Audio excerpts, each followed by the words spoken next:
Hi, it's Kieran Bates here. So a bit more about blockchains versus DAGs, and in this video I'm going to be comparing and contrasting a permissioned blockchain with a DAG to eventually move on to looking at an open permissionless DAG. So when you have a permissioned blockchain, you no longer need to use proof of work to secure it because you know all the parties involved. And one of the major purposes of the proof of work system is to counteract Sybil attacks. That's when somebody has multiple accounts and hundreds or thousands or millions of accounts and tries to break the system by using them to artificially gain a majority. Because remember, ultimately in blockchain it's about achieving consensus, and if you have more votes then you have more sway over forming that consensus.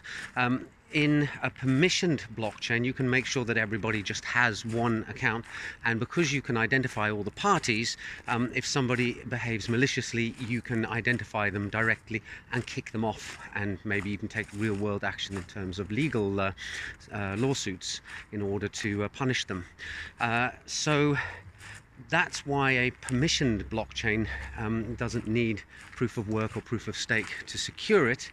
In a DAG, there's a different reason why you can't use proof of work, and that is because each transaction gets added individually. So if you have 1,000 transactions arriving in a particular half-hour period, you would need to be doing proof of work on every single transaction, and that would kind of defeat the point because the effort is now no longer focused, it's spread out across a lot of transactions, and therefore someone could maliciously put in a bad transaction and focus all their proof of work on getting that transaction in and a second transaction that is a double spend. So if you were using proof of work to secure it, it just wouldn't work out practically. And instead, if you look at something like Obyte, they use a different scheme, and that's something I'm going to be discussing in the next video soon. Bye for now.